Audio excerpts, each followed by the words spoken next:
Hey girl, Marissa here. You are listening to the Codependent Dummy podcast. As a young woman, you have been raised, reinforced, and rewarded for putting the needs of others above your own. Now, in your 20s, you're finding yourself exhausted, exasperated, and enveloped in shit relationships, especially the one you have with yourself.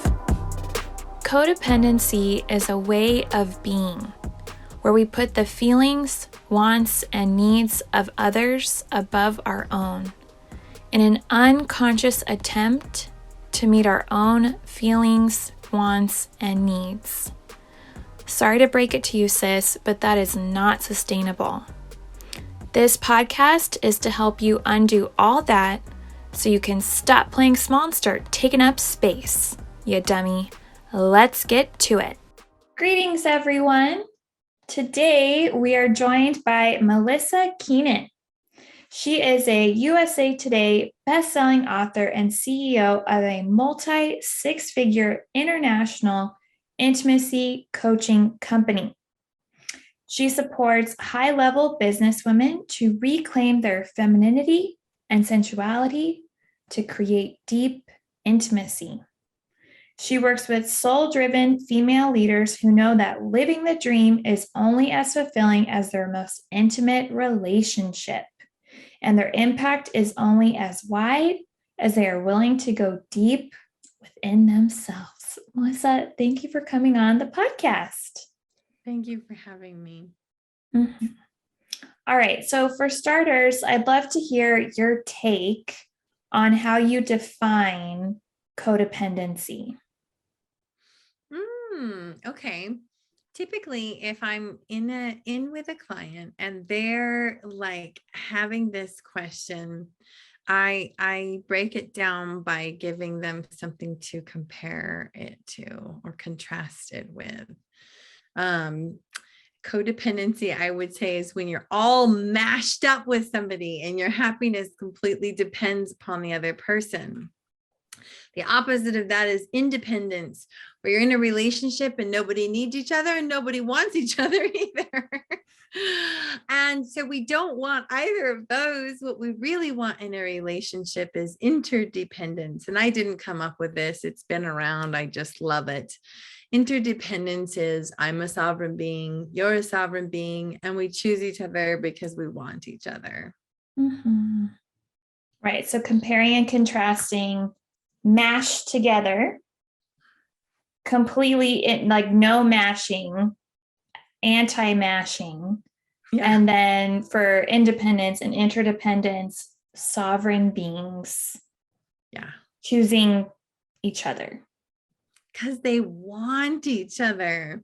It's funny because I think we focus so much on like, I need you, baby, right? It's like in all the songs and the movies and stuff. And as a mother too, often this comes up, like we want our kids to need us because then we feel needed. But the reality is it's so much more powerful when someone chooses you because they want you, not because they need you. Mm-hmm. That's actually what we want. We just don't know it because a lot of times we haven't heard that distinction. No. Right. You're making me think of Tom Cruise and Renee Zellweger and Jerry Maguire, which I watched as a little girl. And he's like, you complete me. I was like, yes. I cannot wait to complete someone. I cannot wait to complete. Yes. Like give me a narcissistic workaholic, crazy man, which was Tom Cruise in that movie. Like, I want to complete him. Yeah.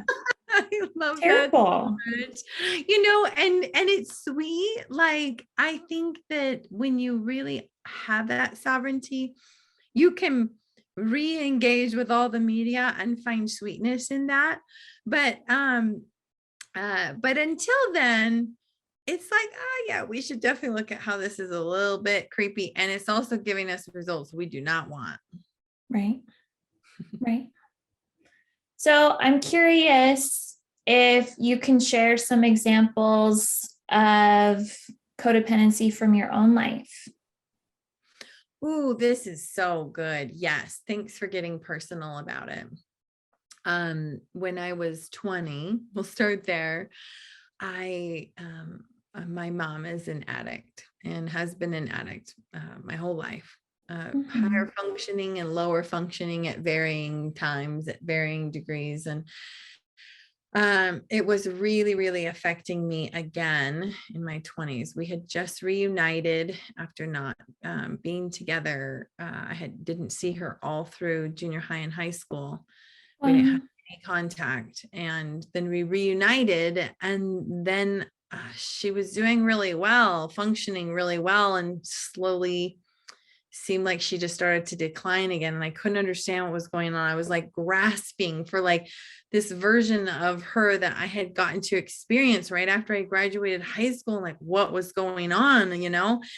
And I found out that the religious community that I belong to, I'm a member of the Church of Jesus Christ of Latter-day Saints, had a meeting for family members of addicts, loved ones who, you know, have an addict in their family. And I was so excited to go to find out how I could fix my mom. That's my codependency right there. I was like, oh my gosh, because I was a new member to the faith. I had joined when I was 18, actually probably just before reuniting with my mom. I joined this beautiful faith and felt like it answered so many questions in my own life. So I was like, for sure, they're going to have answers about how to fix my mom. And, you know, you can imagine how many different books I tried to shove at her and how many different, meetings I tried to drag her to, and conversations we had trying to change her and change her decisions. And it was so painful to go to those meetings and hear over and over that the only and best thing I can do for her is heal myself. Gosh, that was so brutal. Like, especially at 20, I was like, I'm immortal and I definitely don't have any childhood baggage. And I definitely don't have any problems that need healing, which was actually, none of those were true. I actually had a lot of work to do. And that opened the door for deep healing and set me on the path to being the coach and, you know, mentor that I am today. So I'm so grateful. But there's a good example of me being super codependent. Right. Going to a meeting with someone else in mind, like 100%. That is the agenda. I will bring my notebook and my pen and take diligent notes on how to fix my mom. Yes. Yep. But I went, you know what? I ended up going to those meetings, 12-step recovery meetings for the next 9 years. Wow. Like about 4 or 5 years later, I guess it was 5 years later, I found out that my husband had an addiction that was secret, that he had kept secret from me our whole marriage. Which we got married at 20. And that was so devastating. And I just kind of hopped over from the meeting that met at this hour to the meeting that met at this hour, and learned so much. Gosh, 12 steps are so good to help with this piece, this codependency stuff. I just feel such a debt of gratitude for all those years I spent in those meetings and all the sacred tears I cried at those meetings. 9 years. Yeah. Wow. And I'm curious, how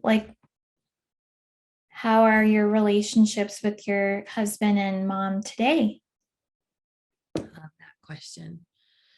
I'll talk about my mom first, since I gave more information about her.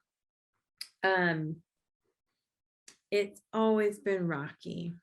And it has been one of the greatest lessons, like divine lessons, this relationship with her. of learning how to stand in my own sovereignty, even learning how to be in my own divine feminine energy and not be taken advantage of or walked all over or criticized or abused.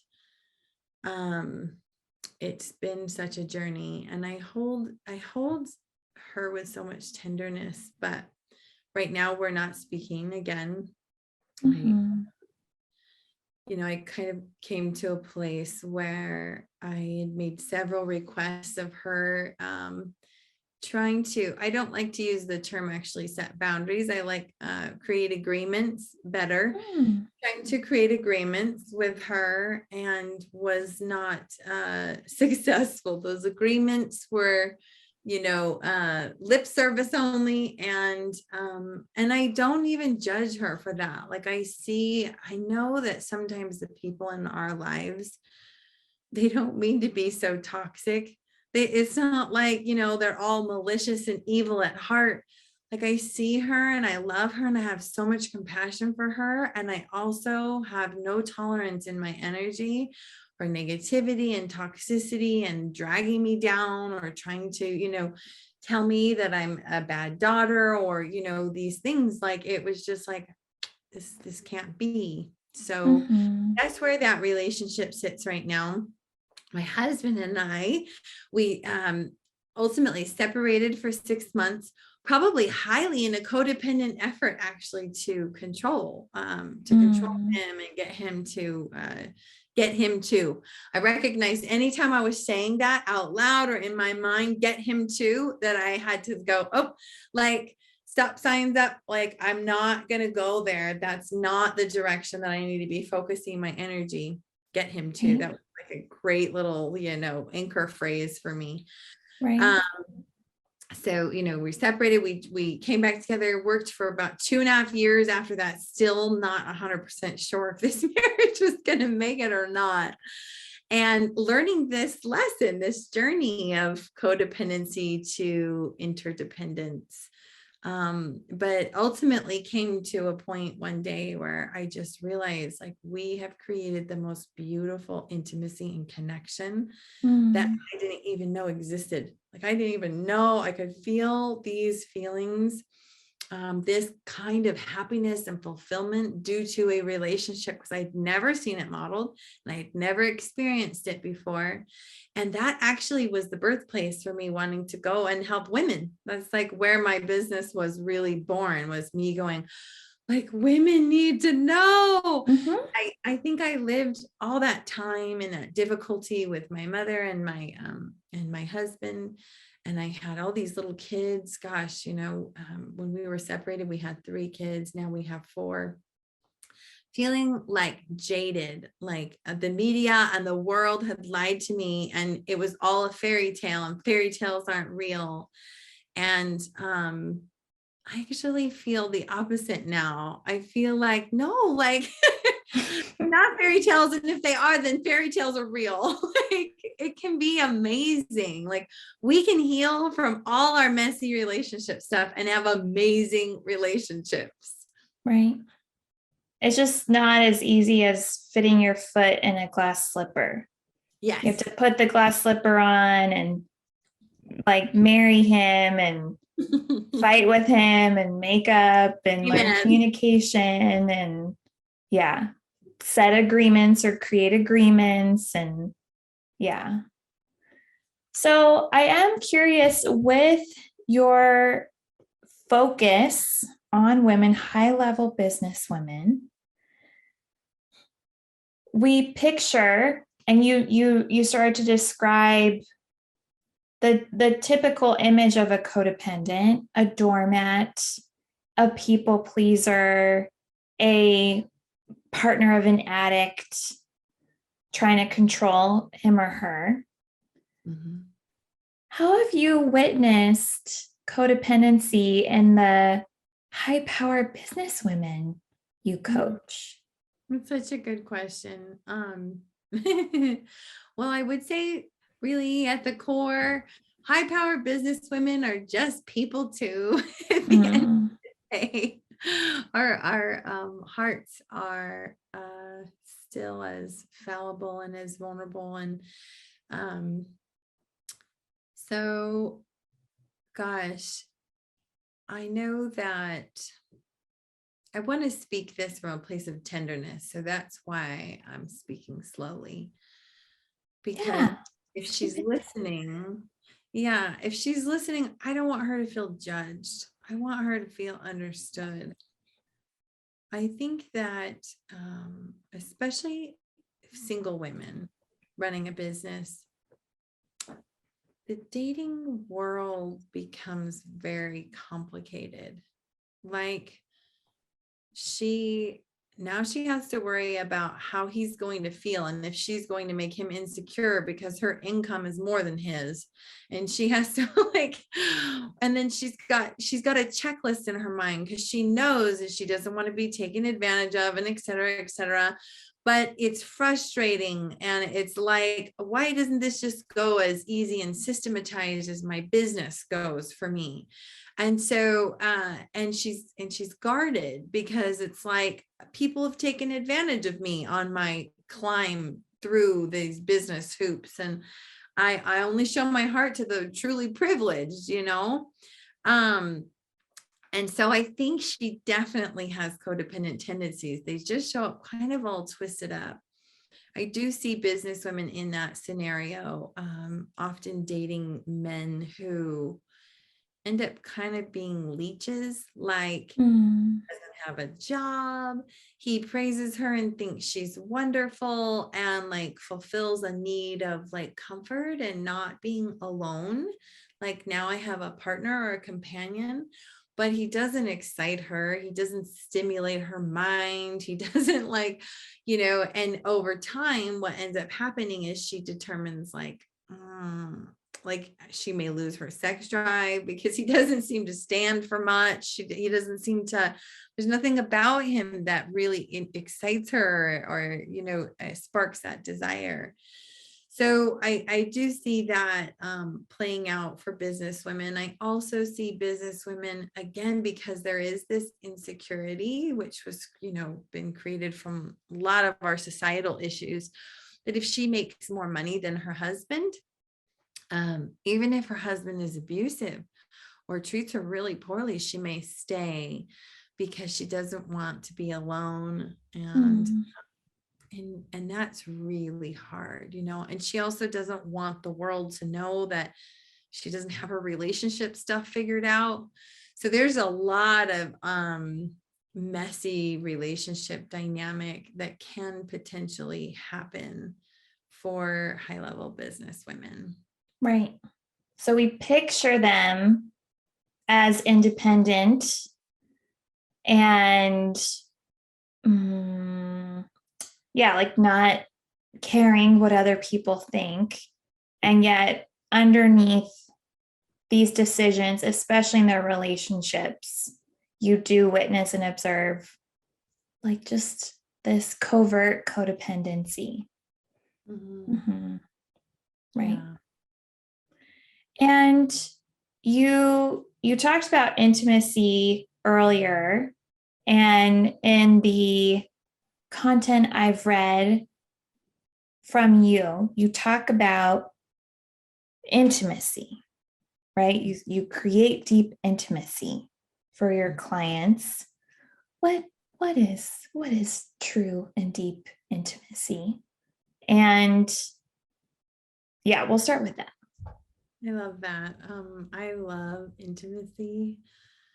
And most people think of intimacy, they think of sex. A lot of times people use the two interchangeably. It feels safer to say the word intimacy than say sex. But truly, sex is only one aspect of true intimacy. So I like the definition of intimacy, which is into-me-see. It's the ability to see deeply into ourselves first, so that we can allow someone else to see deeply into us. Someone else will only know you as deep as you know yourself. No one can know you deeper than you know yourself. And so we create that space by doing that work with ourselves. So I experience intimacy with myself, and then I'm able to invite another in to experience intimacy with. And the deeper that I'm able to see into myself also increases my ability to see deeply into someone else. Mm-hmm. So it's beautiful, and it happens on the physical level. We know about that. It happens on the emotional level and happen on spiritual levels. For me, it's like the way I see everything. Like when I feel at one with all around me, I'm experiencing intimacy. Mm-hmm. And how would you say codependents are doing with creating true intimacy in their lives? Is a great question. I haven't thought about that before. But as you ask that, I just think about my own situation. And I'm like, gosh, it's because we want this so bad that we do all that stuff. We want this. We don't know how to get it. So we do all this other stuff. And it's so sad. I have so much compassion on myself in that space. Mm-hmm. That's what we want. But instead, we're busy, trying to control and clinging so tight and expecting the other person to complete us, to make us happy, to find the answers to our problems for us. And in all of that, we don't get to experience intimacy because there's no doing it for ourselves.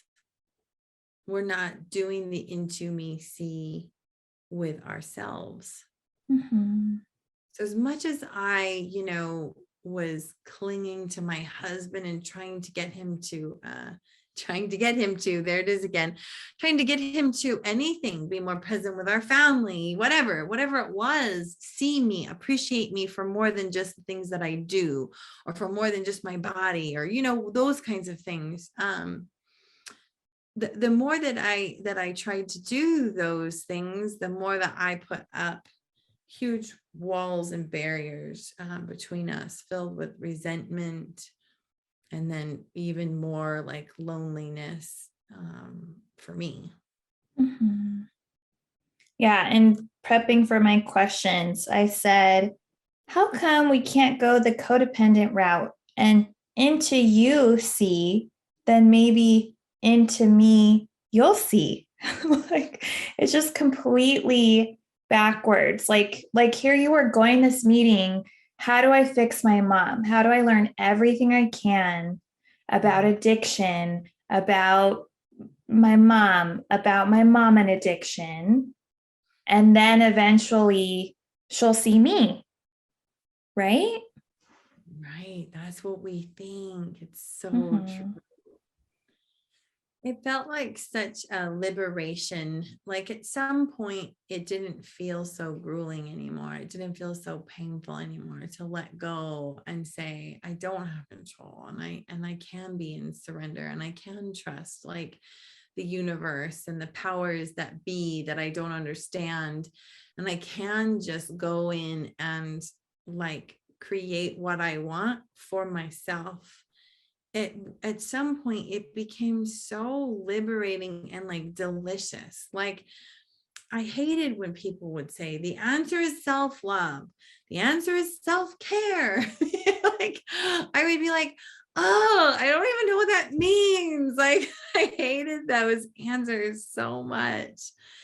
And at some point the self-care started to actually feel like self-love. It didn't just feel like stuff I was doing because like they told me to do it, Mm-hmm. It felt like it honestly at some point feels like, wow, I don't think anyone can make me feel as good as I am making myself feel right now. An example was for me, connecting with my inner child has been everything. So crucial for me because I had such a difficult childhood. Like, she just is always there, kind of asking this question of like, am I lovable? Like, will you love me? Do you see me? And tell me that I'm lovely. Like, she's always there, you know? So, doing things for her, like one time, I was sharing with some friends and about a therapy session I was in where they had asked us, what was your inner child? What was your childhood like favorite toy? And Mm. and I had said something about a doll. And then they asked, okay, then what would that favorite toy be now in the like now version of you? And I was like, maybe a yoga doll or something, because I had just done a yoga teacher training. And I was sharing this with a friend, and it was, the whole process was fascinating to think about, you know, what would that toy be? And, you know, whatever. Right. And a couple days later from Amazon in the mail came a yoga generation doll that my friend had bought me. And Oh. honestly, it was like, thank you. It makes me emotional just thinking about it. I was Wow. like 27 receiving a doll in the mail, and it was the most like warm, welcoming, beautiful, like thing that I could have received. Mm-hmm. I think that's what's waiting for us on the other side of this. You know, it's like we actually really can deeply fulfill our own needs. And from that space, our relationships like open up so much and feel so good. Mm-hmm. Right. And I sense that with the women you work with, they're hoping that their success in their professional lives will be the end all be all, right? That fulfillment. And they realize, maybe they are interdependent, maybe independent, maybe codependent. And right, they're people. So they all realize this is not it. This is not actually fulfilling me. Mm-hmm. Where do you start with initial steps for developing into me see? Yeah. My favorite thing to say is start by feeling your feelings. I think people hate that answer because it's probably overused right now, and everyone thinks we're doing a good job at that. I think, you know, but really, are we, do we know a vocabulary of feelings beyond like the four main ones? um and then I would say, can we take that and identify where we actually feel it in our physical bodies? Our Mm. physical bodies are also having a reaction with whatever the emotion is. Like when we feel shame and it makes us sweat, or when we feel resentment and we feel tightness in our chest, or when we feel that lump in our throat. What emotion is that? So giving ourselves permission to just feel it in our body, from a space of, and this part's very important, getting present to those feelings from a space of curiosity and acceptance and self-compassion. It's this attitude of no one else is going to take care of these feelings for me. It's up to me. And so I can love myself through them. Kind of like you would with a child, you know? And how often do we do that? You know, versus what I think most of us do is like, oh, I'm feeling something like we try and just shove it down, or we may not even recognize the discomfort because we've gotten so used to like shutting down our emotions that we just kind of operate in a lull of discomfort. It's like, oh, I'm just always sort of feeling something and I don't know what it is, but I just keep pressing on in the actions and the to-dos of the day. So really taking just the moment to go, oh, I am uncomfortable. Like this discomfort is signifying to me that there's a feeling. I'm going to just pause, even if it's for 1 minute. I started doing this. I would set a timer on my phone for 1 minute to give myself permission to feel my feelings. And then on the other side of the feelings is this part's never talked about, is our feelings are there to indicate to us something that we deeply value. They actually are there to help us get to know ourselves. So, if I feel sad in a situation, it's likely that there's something I deeply value that's missing from the situation. If I feel angry or hurt, right? Again, there's something I deeply value that was missing from that situation. So if I just bypass all of that, I completely lost an opportunity to connect with myself and understand what it is that I'm wanting and needing and how to create more of what I want in my life. Just totally disconnect from that opportunity. So instead, we pause, we listen, we feel, and then we get curious, like why, let's see, if this sadness is here, what is missing in this situation for me? What do I want to experience more of? And then to your point of codependency, since this is what we're talking about today, we can ask someone else for whatever it is we realized, or we can come up with strategies to create it for ourselves. And both and all are great options. For instance, if I feel sad and I'm like, oh, it's because I really wanted like maybe more real connection in that conversation with my friend. Yeah. Right? I could go and I could say like, hey, I'd really like to get to know you kind of more on a deeper level. Can we have more of a real conversation? And we can ask, and they can say yes, or they can say no. And then we can also come up with other strategies. How do we experience connection with ourselves, right? And that may take some journaling for people. It looks different for everyone. I like journaling. That's actually a way that I experience connection with myself. I like to feel connected in nature. I like things that remind me that I'm connected to God, and that helps me feel connected to myself. So then it's getting curious about how can I give this to myself?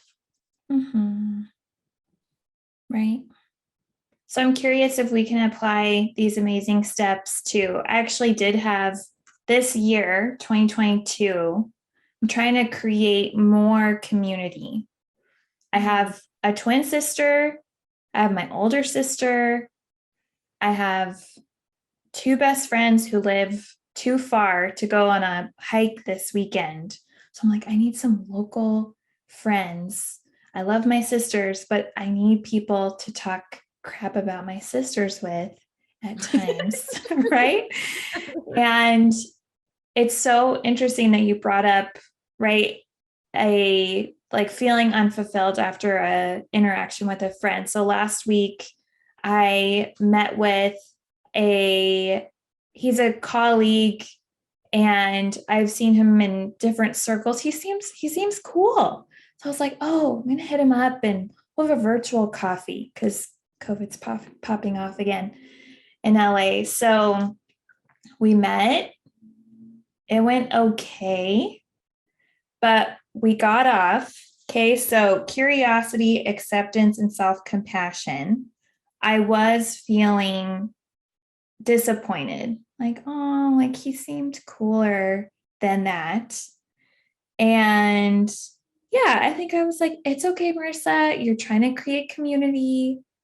Like you can't hit the bullseye every time. So acceptance, self-compassion, like keep trying. Because yeah, part of me is like, oh, screw it, I'm never going to meet with anyone ever again. Never again, yes. But Melissa, what I did conclude was he's just going to remain a colleague. I didn't consider, like, I could email him and say, hey, thank you for meeting. And also, I am genuinely looking for more, like, it is a professional connection, but like, you seem like a really friendly person. I'd love to get to know you better on a personal level, not like dating, but I never considered, I was just like, no, we'll just put him in the colleague bucket. But here you are, like, if this is, I had that feeling, what is that value? And I do value friendship, but I'm just like a one and done. Like, that's all that I'm gonna give him. Right. So I guess I'll I would email say, I him. love that you took yourself through the process. I would say that we cannot bypass that part about feeling the disappointment in our body. Even now, even when True. you're reflecting on something, it's really in there. It's in our body that inner wisdom has the opportunity to bubble up. So as you allow yourself to feel, that's where the nuance comes in. It's actually not just friendship I'm looking for. It's authentic. It's raw. There's vulnerability, right? That's where you start to go, oh, and how much does that help you now about like going forward and creating more connection as you try to create community in 2022? It's like, now I know I want friendship and da da da da da. And like Right. then you're able to attract those opportunities more. You're able to call in people who align with those values more. You'll see them and you'll know them when you see them because you've already figured it out what you want. Right. Body, body, body, body. Yes. Okay. So Feel your important to remember feelings. our body. Right. So feeling our feelings entails paying attention to where, we sense it most, or we sense it in our bodies. And then curiosity, acceptance, self-compassion, pausing for a minute. You would time a whole minute, Whole and minute. then and then looking at like, what are the deep values these feelings are Pointing you toward. Yeah. Mm-hmm. Amazing. Any other initial steps towards intimacy? That really is a great little intro, I would say. From there, true intimacy is so various and so layered and so rich and so rewarding too. Intimacy, right? We can uncover like what brings us sexual pleasure, and then even deeper layers of like what ignites that in us. That's a form of intimacy. I mentioned like spiritual connection and stuff, like just even going outside with bare feet and feeling, even in the cold right now, just feeling the sensation under your feet and being connected to the earth. That's a form of intimacy. But yeah, I would say this is a great place to start. And I actually, I think you'll include it with the show notes, but I have a free guide and it's called the Intimacy Guide, and it takes you through 4 steps, very similar to what we just did, breaks it down really clear and concise, and goes even a little deeper and bring in inner child and like divine wisdom and stuff. It's very lovely. So if you're wanting like, oh, I want that, I like that, I want to do it myself, there's a little guide that will take you through the whole process. Okay, yes, we'll definitely include that. And I am curious, I do have one last question.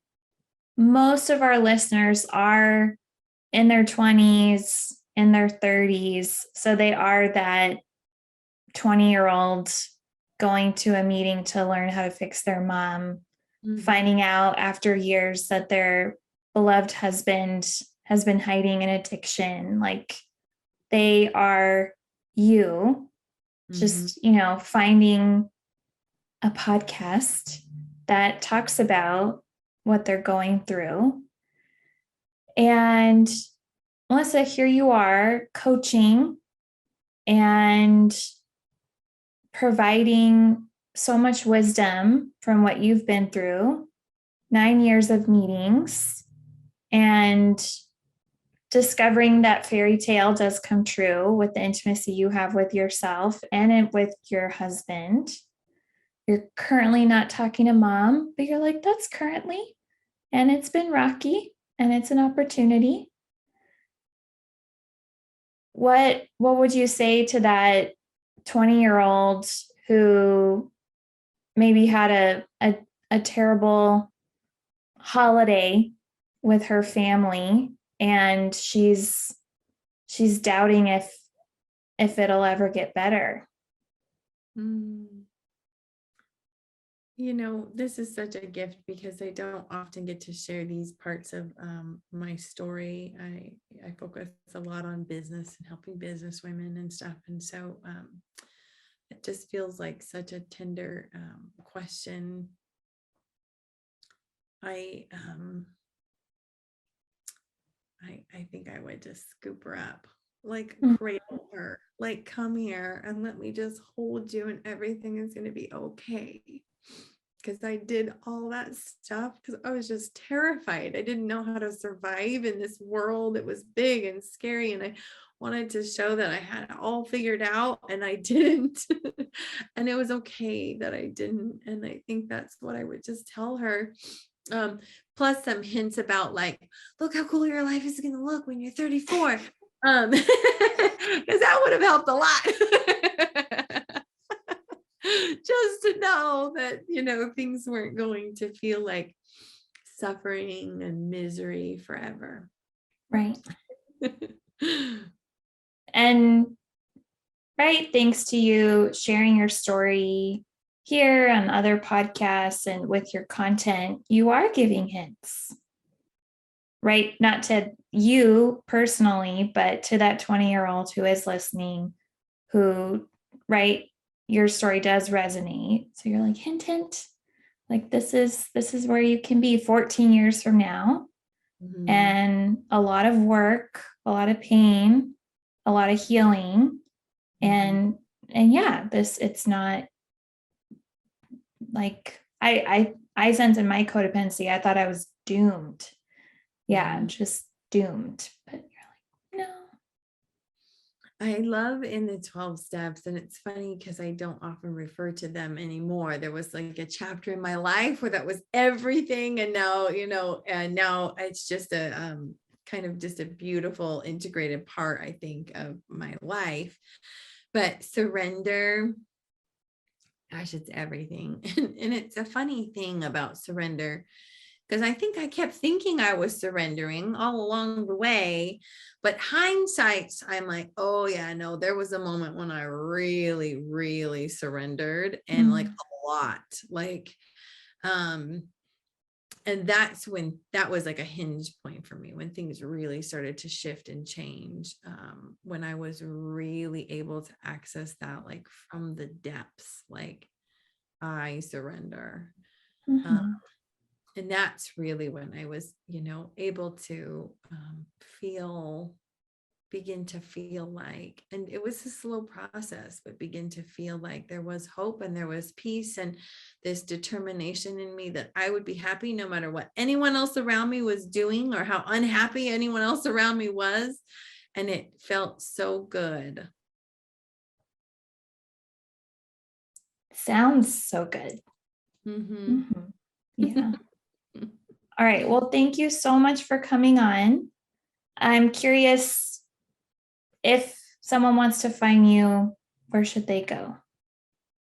Yes. So go check out my website at melisakeenan.com, MELISAKEENAN.com. And that's where you'll find the intimacy guide and under resources. And also I run a free women's Facebook group that is centered around, it's called Women Manifesting Intimacy, centered around women who are in leadership or care about leadership, who also want deep intimacy, want to experience their feminine energy and be in that more. Awesome. And I will put links to all of that. And we'll have to have you back to talk about feminine energy or sexual intimacy on a future episode. So, yeah. Thank you. I love that. Okay. Thank you so much. Bye, everybody. Thanks. Hey, girl. It's Marissa again. I'm not like a regular podcaster. I'm a cool podcaster, right? Thank you for listening and staying till the end. You can find me on Instagram at Therapy with Marissa. Email me, marissa@codependummy.com. Check out codependummy.com for more information on the show. And baby girl, a subscribe, rating, and review would be much appreciated. Till next time, I want you to remember, if you are feeling unseen, I see you. If you are feeling unheard, I hear you. And if you think that you don't matter, know that you matter to me. I want you to go out there so you can stop playing small and start taking up space, you dummy.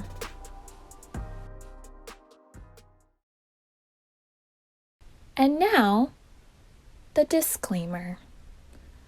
Girl, this is not therapy and I am not your therapist. This podcast is designed to provide accurate and authoritative information in regards to the subject matter covered. It is given with the understanding that neither the host, publisher, or guests are rendering any legal, clinical, or other professional service. If you want or need a professional, please find one.